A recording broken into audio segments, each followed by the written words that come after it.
Jennifer Mella, ella es coordinadora de la Comisión de Formas de Estado y convencional constituyente por el Distrito 5. Queremos conversar sobre el Estado regional que tanto le molesta a Sebastián Piñera, justamente, ¿no? Y a los amarillos que usó esa frase, el desmembramiento de Chile. Uy, sí. Sí, muy poco amarillo. España, por ejemplo, está terrible. Estados Unidos, que son estados federados. Brasil está desmembrado con esto. Por favor. Oye, Emma Gon nos mandó desde el Facebook, dice que de que nos vacunó, Piñera. Jennifer, querida, ¿cómo estás? Buenos días. Gracias por conectarte con la voz de los que sobran. Gracias a ustedes por el contacto. Muy buen día. Acá estamos desde el ex Congreso esperando la votación de hoy de derechos fundamentales. Muy emocionada, muy contenta. Un paso gigantesco, así que con toda la fuerza espero que sí, pues, toda la gente hoy día esté pendiente. Hay vigilia de parte de las comunidades feministas. Vamos a estar ahí. Te voy a ir a saludar, Jennifer. Voy a estar ahí desde las 3 más o menos. Sí, vamos con las compañeras. Oye, ¿dónde está mi pañuelo verde? Lo dejé afuera. Pero vamos a estar ahí. Hay un número artístico además. Hay artistas que van a estar haciendo esta vigilia para saber qué va a pasar ahí en la Comisión de Derechos Fundamentales, donde hoy se conversará sobre el aborto. Así que, pero queremos conversar contigo, Jennifer, sobre, por ejemplo, el Estado regional, las entidades, las normas sobre formas del Estado aprobadas en general por el Pleno de la Convención, que ya van a ser una realidad y que tanto asustan a un sector de la sociedad. O sea, ayer hablando de que Piñera, pero con un desparpajo, hablando de que este ánimo refundacional era muy peligroso, y que Chile es uno.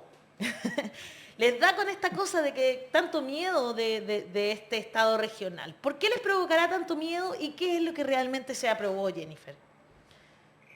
Sí, mira, la verdad es que yo creo que de lo que hay escrito hoy día en la propuesta, en el borrador del texto constitucional que se va a someter a aprobación, este es uno de los cambios más transformadores posibles. ¿Por qué? Porque estamos hablando que durante 200 años hemos tenido en Chile solo un centro de impulsión política en el Estado unitario y absolutamente centralizado. Ha sido Santiago, han sido algunas oficinas, particularmente ni siquiera se ha completado la descentralización de servicios públicos y hoy día, al aprobar este Estado regional, lo que hemos hecho ha sido incorporar muchos centros de impulsión política que hoy día, por fin, a través de las autonomías, con la que van a contar los gobiernos regionales, con las que se va a contar también a nivel local y con la que van a contar las autonomías territoriales e indígenas, hayan muchos centros de impulsión política. Pensar la política desde lo local hacia lo nacional es un ejercicio que nunca se ha permitido hacer en Chile, manteniendo cooptada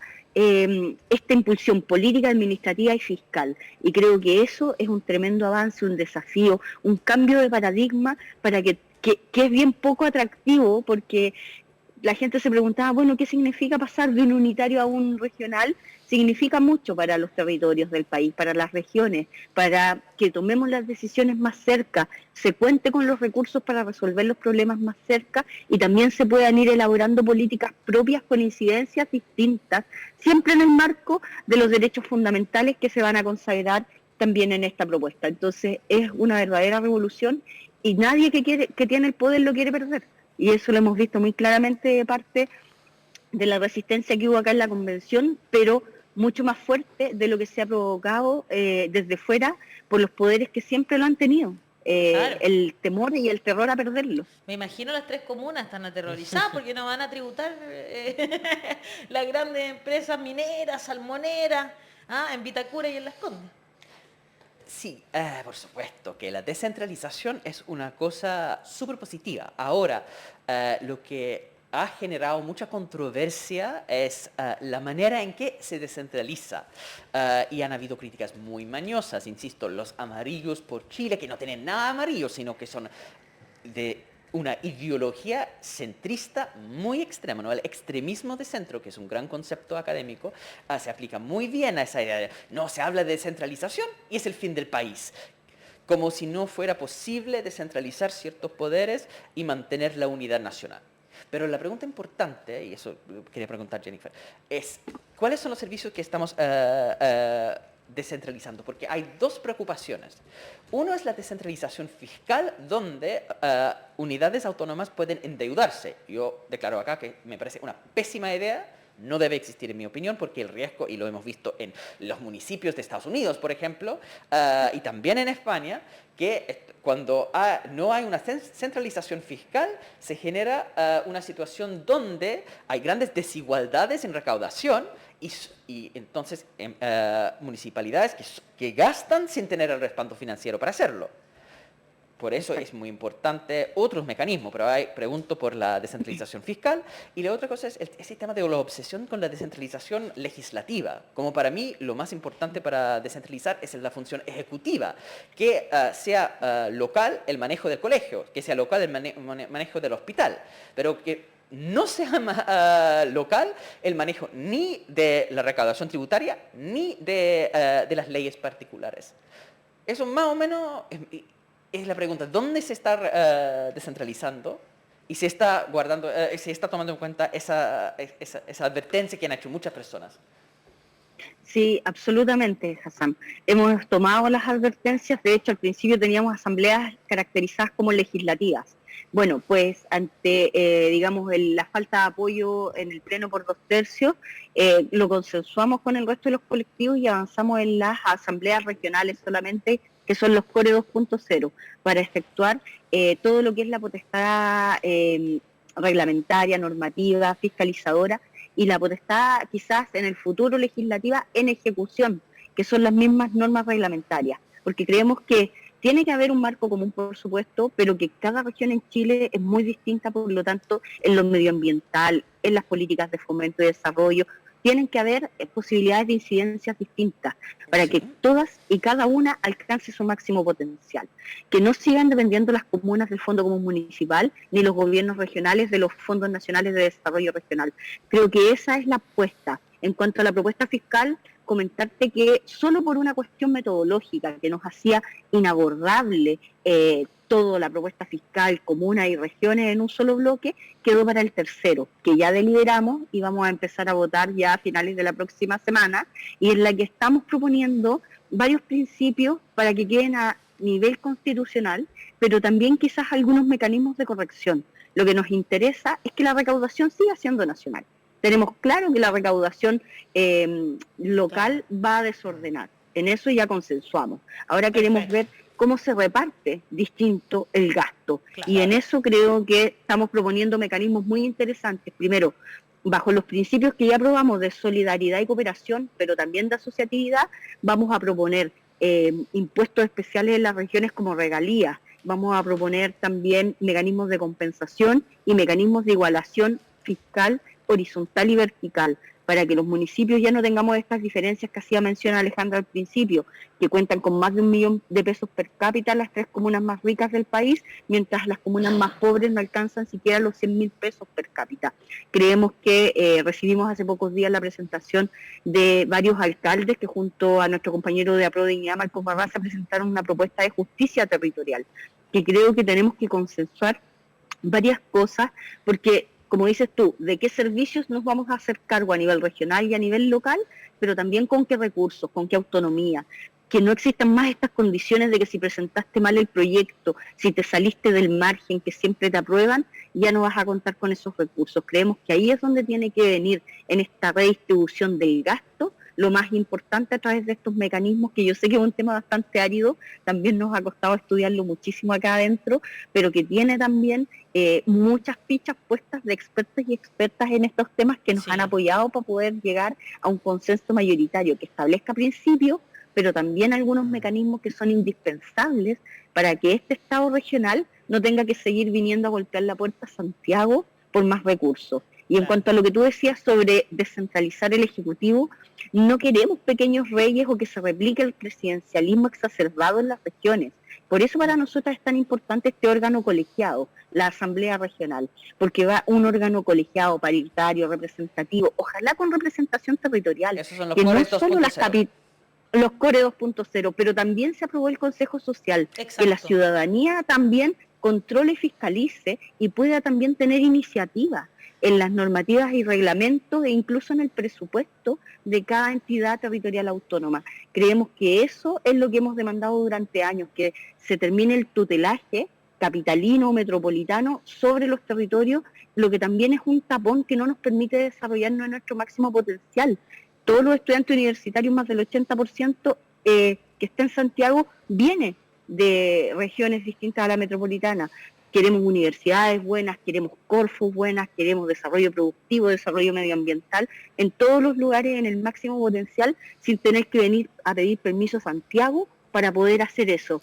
Que no nos quede otra que venir, que es lo que nos pasa a muchos, ¿no? Que no nos quedó otra que venirnos a Santiago. No, solo yo quería hacer hincapié en que me parece muy bien lo que está diciendo, porque mi temor, por ejemplo, era que el regionalismo terminara haciendo centralismo en cada una de las regiones. Finalmente igual.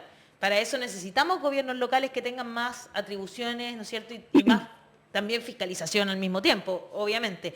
Pero necesitamos gobiernos locales fuertes, que tengan no solo administración del Estado, sino también atribuciones de otros tipos, ¿no? Política, ¿no es cierto? Ejecutivas, para que esto sea una red. Y sobre todo porque finalmente el fondo, por ejemplo, el fondo municipal, común, el Fondo Común Municipal, igual lo administra el Estado Central, a pesar de que casi el 80%, creo que un poco más, del dinero que existe ahí viene de las regiones. Sin embargo, es el Ejecutivo el que decide, y esto por ser concejala, porque lo estudié, estudié y hice un curso de este verano de municipalismo y ¿no es cierto? Y del proceso constituyente. Entonces, ahí nos explicaron cómo, a pesar de que toda esa plata viene de las regiones, es el gobierno central, a través de la Subdere, ¿no es cierto?, el que decide cómo se administra ese dinero. O sea, a ese nivel, Rodrigo, descentralizado es Chile. Es una cosa... Y que provoca una inequidad territorial que es brutal, exactamente. Y yo lo puedo entender, y creo que es muy importante, Jennifer, que tú hoy día lo estés aterrizando, porque uno de los problemas que ha tenido la discusión de esta comisión y de muchas otras, es que quienes quieren, de cierta manera, dañarla, articulan discursos que son bastante grandilocuentes, pero que en el fondo no son capaces de decirte, oye, pero a ver, ya, ok, tú estás en contra de esto, pero ¿me podrías decir cuál es el perjuicio que al ciudadano de Osorno, que al ciudadano de Copiapó, un Estado, de acuerdo a la descripción que tú marcas, le provocaría? Entonces, para esa gente que todavía está a lo mejor con poca claridad, indecisa, que no tiene las herramientas para poder entender estas discusiones que son a lo mejor demasiado elevadas, ¿cuáles son los beneficios para la gente de a pie, común y corriente, que un Estado como el que tú describes le podría representar? Mira, qué buenos ejemplos pusiste. Copiapó y Osorno tienen algo en común. En Copiapó ya no se puede tomar agua potable, no la bebe la gente, la compra embotellada, y el agua que sale de la llave solamente la ocupa para lavar ropa y cosas que no sean bebestibles por el riesgo de contaminación que tiene. Y Osorno estuvo más de 10 días, acuérdense, hace pocos años, claro, sin agua potable, toda la ciudad.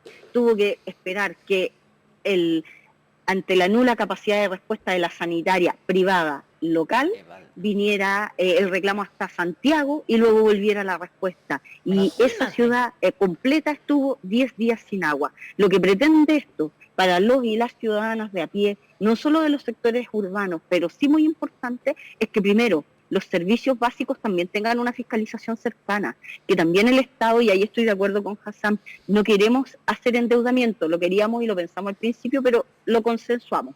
En eso debo decir, la Comisión Forma de Estado ha sido bastante transformadora, pero ha escuchado el consenso del Pleno. Pero sí la creación de empresas públicas que atiendan servicios esenciales.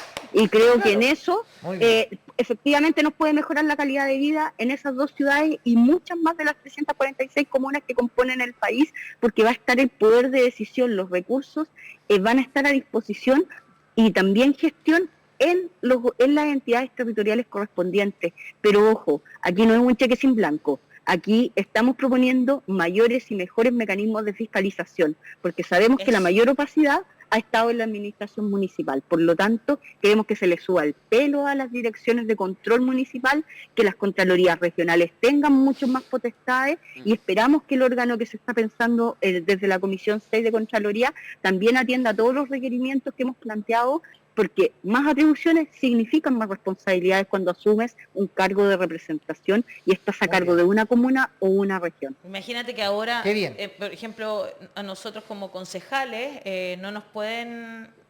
prácticamente no nos pueden fiscalizar. Es muy ridículo. Incluso aunque se esclarezca, digamos, que cometimos a menos que, no sé, estemos robando plata, si ya una cuestión así, un crimen, no sé, tiene que ser mucho para que te puedan sacar. Y es absurdo, o sea, de verdad que deberíamos tener formas de fiscalización mucho mejores que eso. Mucho mejores, por supuesto que sí. Y también más atribuciones, porque también estamos súper restringidos. O sea, si tú no eres afín al gobierno local, al ejecutivo del gobierno local, que es el alcalde o alcaldesa, es muy difícil poder gestionar cosas para los vecinos y las vecinas, y eso es muy injusto. Estamos prácticamente solo fiscalizando, y no debería ser así. Voy a leer algunas cosas.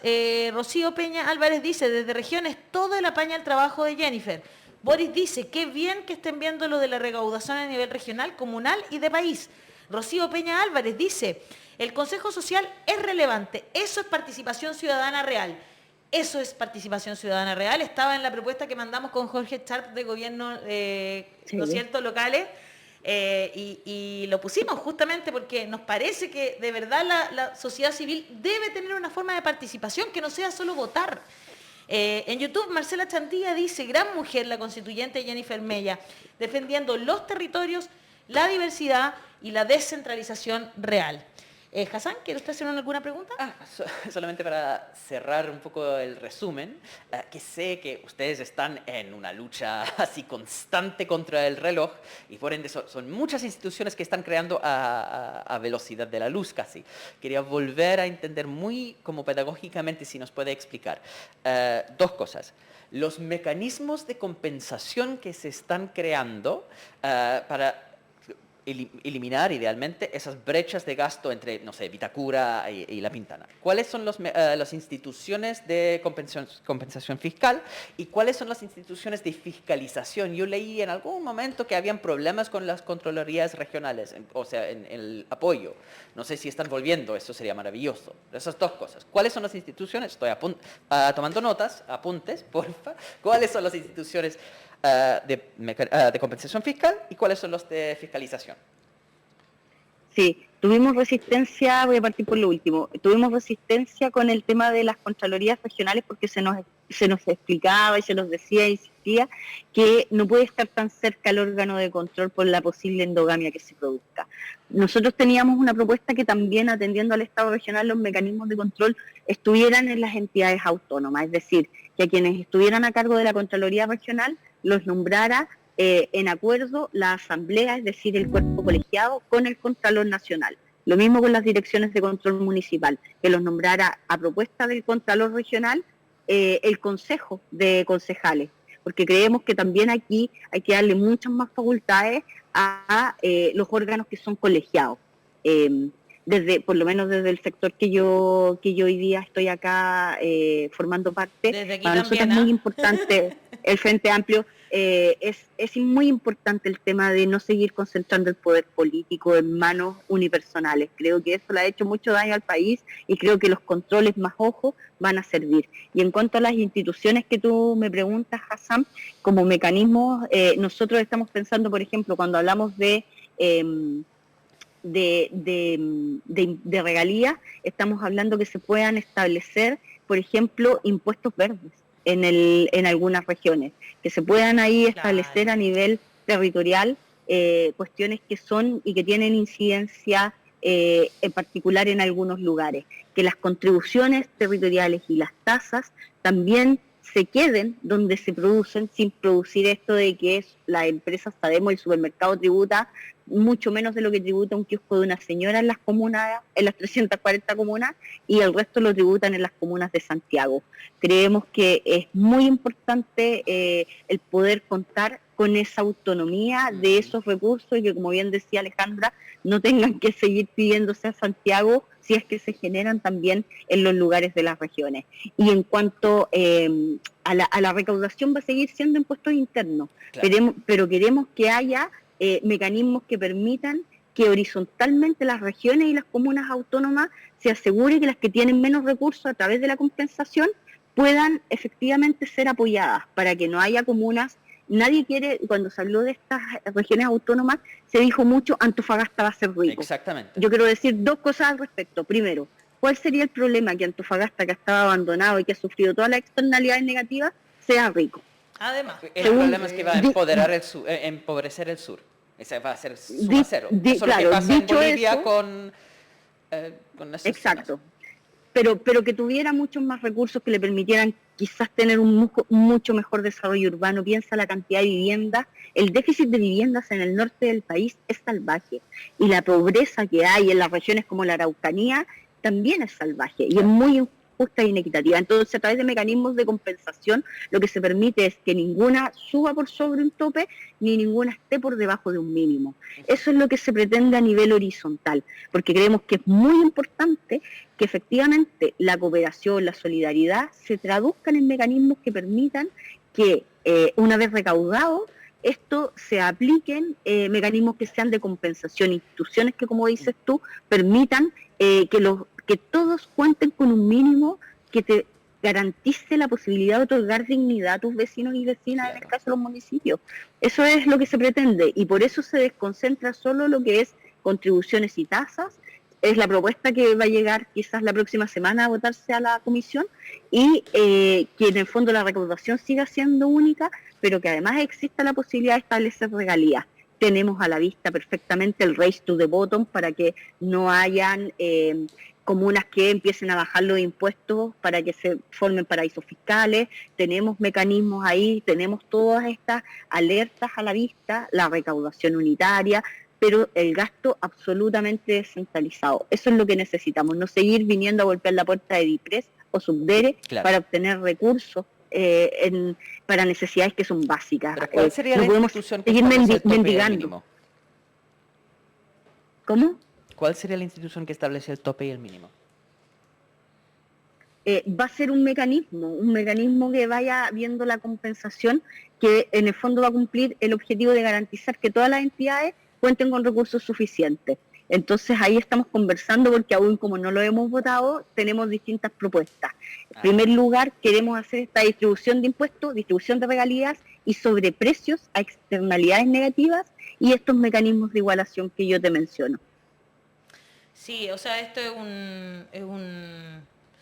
está estudiado, y no es algo. Sí, es reemplazar el FNDR en el fondo por un mecanismo de transferencia directa del Estado que establezca las obligaciones de solidaridad. Exacto, interregional. Eso es. La solidaridad interregional, que es muy importante, y que esto sea una red solidaria, y sí, no sea un organismo central, ¿no es cierto?, que vaya hacia las regiones, sino que sea una red entre cada una de esas regiones, y eso permitirá que tengamos un Estado mucho más justo y una equidad territorial que también tiene que tener un enfoque de género, por supuesto, y un montón de cosas que son importantes. Jennifer, y la plurinacionalidad, por supuesto, que es fundamental.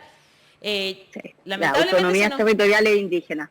Oye, antes de despedirme, decirles, hoy se vota no solo el aborto, sino que el derecho a la identidad.